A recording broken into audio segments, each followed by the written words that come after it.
don't get me wrong ne. Angithi sonke siyazi ukuthi sesizojoin Adidas siba fresh asazi 3-step boys siba mnandi.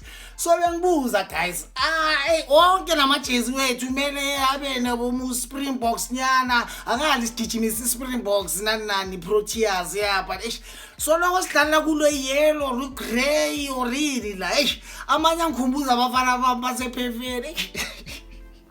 Vele ngishawe deja vu guys. So bengicela ukubuza mfethu ngoba socoka iAdidas manje.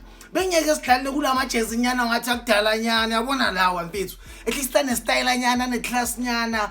Anomswenkonyana manje. Hayi sivelele kule yellow, awazi ku yellow ku grey or kwezakalani guys.